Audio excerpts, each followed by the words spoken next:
L'art n'est pas en confinement. L'art n'est pas en confinement. L'art n'est pas en confinement. Non, l'art n'est pas en confinement. La preuve, le Centre des arts de la Maison d'Haïti innove en créant Kudjai. Kudjai. Kudjai. Kudjai. Un espace artistique virtuel pour donner aux artistes et à la population un souffle. Un air. Un lieu artistique et culturel, bref, un espace essentiel à notre vie. Kudjai est une célébration. Célébration. Célébration. Merci à tous les artistes qui ont répondu à l'appel et tenté l'expérience avec nous. Chaque jeudi à 19h. Surveillez notre programmation en ligne chaque jeudi à 19h. C'est donc un rendez-vous. L'art n'est pas en confinement. L'art peut nous aider à vivre le confinement. Kudjai.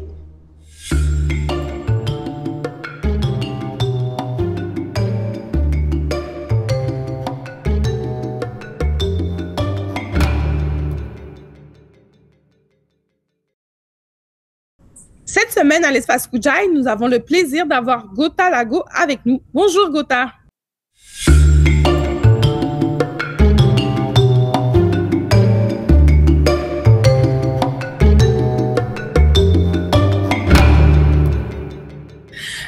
Bonsoir, Marie-Christine Gentil avec vous pour cet autre rendez-vous de l'espace Kudjai.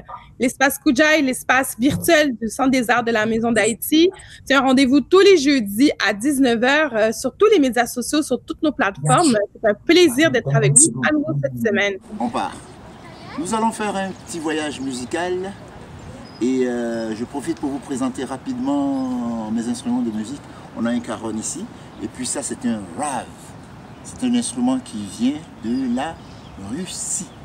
Alors, vous allez voir, vous allez entendre un métissage entre la musique africaine et des instruments venus d'ailleurs. C'est parti!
Oui, ben, c'est un plaisir pour nous de vous recevoir aujourd'hui. Ça va permettre à nos auditeurs et auditrices à la maison de mieux connaître vous, l'artiste, et votre musique. Donc, ça m'invite à vous poser la première question. Comment vous pouvez vous présenter auprès de nos auditeurs, voudrais-je dire, pour qu'ils sachent un peu mieux votre parcours? Je me présente Gota Lago, je suis originaire d'Afrique, principalement de la Côte d'Ivoire.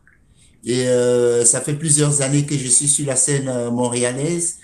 Et je suis à la fois auteur, compositeur, musicien et conteur et percussionniste. En bref, je peux me présenter comme ça. Oui, ben justement, quelle sonorité on peut s'attendre en écoutant vos chansons, votre musique? Je suis plutôt un musicien qui suis très ouvert à plusieurs tendances et je peux soit aller de la musique acoustique, aller à de la musique électrique et puis j'ai des influences d'un peu partout dans le monde. Je fais du reggae, je fais de la musique, de l'afrobeat et puis tout ce qui me nourrit quoi en fait. Je m'en inspire. Oui, et quels sont vos projets actuels pendant le confinement? Est-ce que vous avez créé un peu plus? Est-ce que vous aviez un projet en cours avant le confinement? Le confinement pour moi a été, bon, ça a été une bonne chose au niveau du processus de création. C'est sûr qu'au niveau des relations humaines, c'est assez différent. Mais en tant que musicien, on s'est dit, moi je ne suis pas resté bras croisés ou inactif parce que de toute façon, la situation, c'est une situation mondiale à laquelle tout le monde réfléchit. Et j'ai travaillé à distance avec des amis et nous avons fait de très bons projets ces projets-là vont passer d'ici l'été sur des chaînes de télévision. Très intéressant.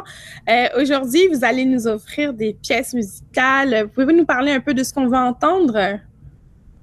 Oui, en fait, c'est la version acoustique de mes chansons.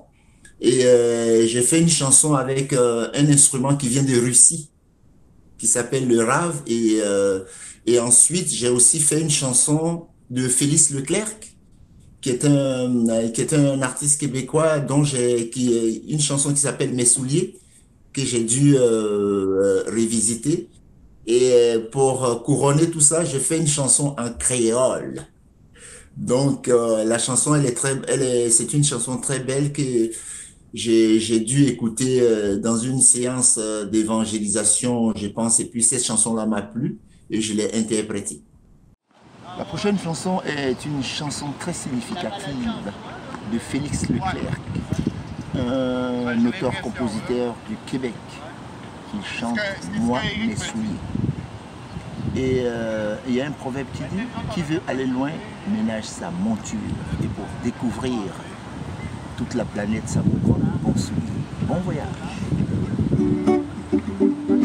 On l'a fait, du moins je l'ai fait, à ma sauce tropicale.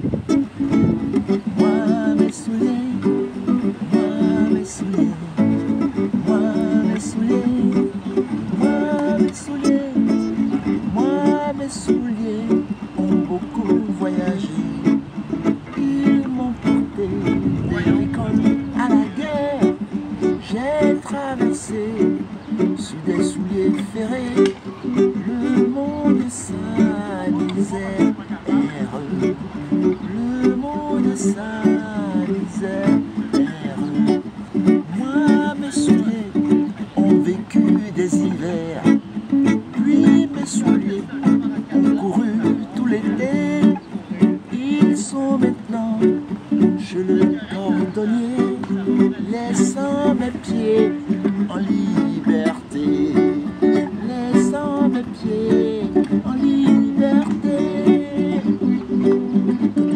Moi, mes souliers, moi, mes souliers, tout le monde, moi, mes souliers, il y a les mains autour.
on a parlé du confinement, mais là, je veux vous parler d'autres choses dans l'actualité qui nous rattrapent dans le fond parce que c'est pas nouveau comme sujet. C'est tout la question du racisme et du Black Lives Matter. Comme artiste, comme personne issue des communautés noires, comment vous vous sentez par rapport à tout ça?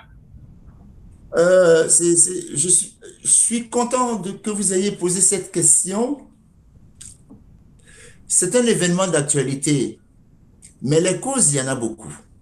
Oui, les causes, il y en a beaucoup. Et puis, c'est tout à fait normal parce que il faut dire que 2020 est une année de bouleversement. Je ne suis pas surpris. 2020 est vraiment une année spéciale de bouleversement où on assiste à une certaine prise de conscience par rapport à d'autres choses. Et puis, mon souhait aussi par rapport à cette tendance révolutionnaire idéologique, je souhaite aussi que d'autres projets, d'autres mobilisations comme l'égalité des droits des femmes aussi puissent être aussi, que les gens prennent ça à cœur et puis on dénonce toutes les inégalités sociales. Et je suis pour ça et j'ai même participé aux différentes marches. Oui, et comme artiste, comment vous pensez que vous pouvez contribuer justement à ce mieux vivre ensemble à Montréal, au Québec? Comme artiste, d'abord au niveau des textes, je fais de la musique engagée et aussi il faut un peu sortir de sa réserve pour essayer de pouvoir travailler avec d'autres communautés. Et depuis que je suis à Montréal, j'ai essayé de pouvoir développer ça. Donc, je travaille avec des autochtones, je travaille avec la communauté haïtienne et puis pour moi, l'art ne doit pas avoir de frontières. C'est ça qui fait ma stimulation et ma motivation. Et en plus, par l'art, on est capable de sensibiliser tout un peuple, toute une population. Et c'est un peu ça ma mission. Oui, ben justement, l'art, souvent, ça crée aussi des liens, ça initie des conversations, ça fait réfléchir. Donc, je comprends bien. Justement, parlant de réfléchir, là, on est en phase de déconfinement. Comment vous envisagez l'avenir, justement, pour les artistes comme vous, où la performance joue un grand rôle dans le lien avec le public?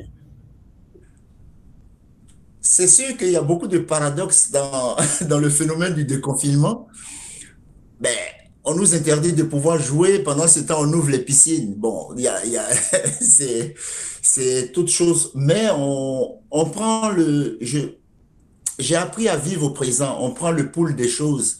Et je me suis dit, il faut toujours donner, mais on verra comment ça va se passer. Et j'ai toujours aussi prôné pour des spectacles avec le public, mais en les adaptant aux conditions sanitaires. Et j'en fais pas mal aussi de spectacles, notamment dans les parcs, mais on tient compte présentement de toutes les conditions.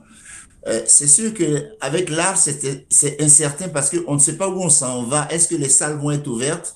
Une boutique, on peut l'ouvrir le lendemain, mais quand on fait une programmation estivale, c'est 2 fois 1 an à l'avance. Mais je pense qu'il ne faut pas paniquer et puis il faut attendre que les choses se rétablissent d'elles-mêmes. Oui. Est-ce que vous croyez que tout ce mouvement social qu'on a vécu, tous ces mouvements sociaux, devrais-je dire, qu'on a vécu en 2020, vous croyez que ça va influencer les relations que les gens ont entre eux? Je l'espère. C'est sûr que des fois, on retombe aussi dans des anciens patterns. Parce qu'il ne faut pas oublier qu'on vit dans des sociétés très, très capitalistes. Donc, pour enlever ces patterns-là, des fois, du subconscient, c'est pas évident. Juste avoir le mot ensemble reste chez toi. Juste avoir le mot, ça a une connotation très, très assez spéciale. Mais je pense que les choses vont bouger. Ça va être très difficile parce que on se bat contre des systèmes politiques aussi, hein, c'est pas évident, hein, parce que j'ai remarqué que même dans toutes les solutions du confinement, on n'a jamais mis l'accent sur l'alimentation. Il faut bien manger, on n'a jamais mis l'accent sur le moral.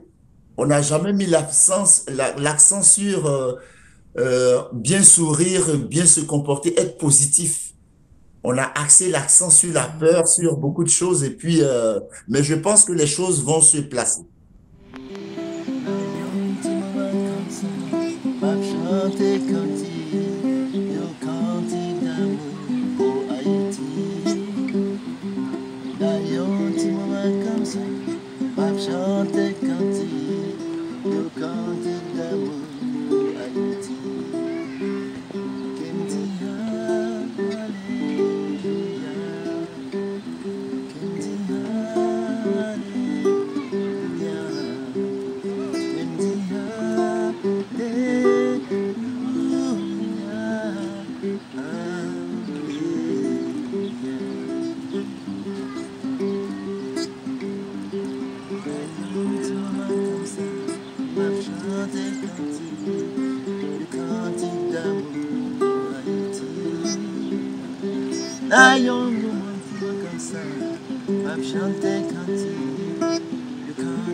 Un mot simple qui veut tout dire.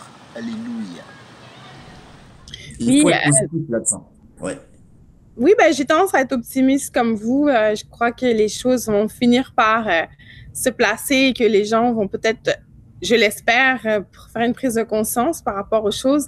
Mais j'aurais envie de vous poser une autre question, justement. Est-ce que vous croyez que justement la pandémie va changer la façon dont on fait de la musique, dont on joue de la musique ensuite? Au-delà de la musique, même peut-être que la manière d'aborder les choses de la vie, ben, ça changeait beaucoup aussi parce que ça, les gens sont plus dans le numérique, tout ça. C'est sûr que le côté humain n'y est pas, mais l'art va continuer. On ne peut pas. L'art, c'est comme le soleil ou l'oxygène. On ne peut pas l'arrêter. Il va s'arrêter. Mais moi, je continue de jouer. Je joue dans les parcs toujours. Et puis, j'écoute le chant des oiseaux. Je regarde le soleil s'élever. C'est des choses qu'on ne peut pas. Ça fait partie de notre ADN. Ça fait partie de notre existence. On va prendre une pause, mais on va pas arrêter de faire l'art. C'est impossible. Et en tant qu'artiste, on est habitué à vivre des situations, hein. Et moi, je pense que bon, ben, ça, c'est juste la pandémie. Il y a des pays, je prends l'exemple d'Haïti, qui ont connu les tremblements de terre, là, mais c'est un peuple que j'admire par la bravoure. Ils se sont relevés, ils se sont mis debout, mais il y a toujours eu des artistes. Et je pense que, certes, la pandémie est là, ça va nous faire réfléchir, mais l'art va toujours continuer et rien ne pourra l'arrêter. Ça va même nous inspirer. Oui, ben, je reviens encore avec la question de Black Lives Matter et du racisme, justement. Est-ce que vous croyez que les artistes ont un rôle à jouer, justement, pour faire avancer les choses? Oui, les artistes ont un rôle à jouer, absolument. Il faut, ça fait partie de missions aussi artistiques, mais c'est des choix. Il y a des gens, il y a certains artistes qui vont choisir le côté festif pour pouvoir jouer. Il y en a qui vont choisir l'engagement, mais je pense que par essence, Un artiste doit s'être engagé pour des valeurs sociales. Et, quand je parle d'artistes à tous les niveaux, tant au niveau des musiciens qu'au niveau des peintres, qu'au niveau de tous les médiums artistiques. Et je pense que c'est très, très important de pouvoir le faire. Je vous remercie beaucoup de votre temps, Gotalago. Moi aussi, je vous remercie. Ça n'a pas été évident parce que, on a eu des problèmes techniques, mais tout est rentré dans l'ordre. Et puis, je souhaite que vous profitez du beau soleil qui est en nous et puis que la vie continue de plus en plus belle. Oui, ben oui. L'important, c'est que nous avons pu converser ensemble pour le plaisir de nos auditeurs et auditrices à la maison. C'est un plaisir. On espère vous recevoir physiquement à l'espace Kujaï à la Maison d'Haïti. Donc, merci aux gens à la maison de nous écouter, de nous suivre tous les jeudis. C'est un rendez-vous à l'espace Kujaï, l'espace virtuel de la Maison d'Haïti, parce que l'art n'est pas en confinement.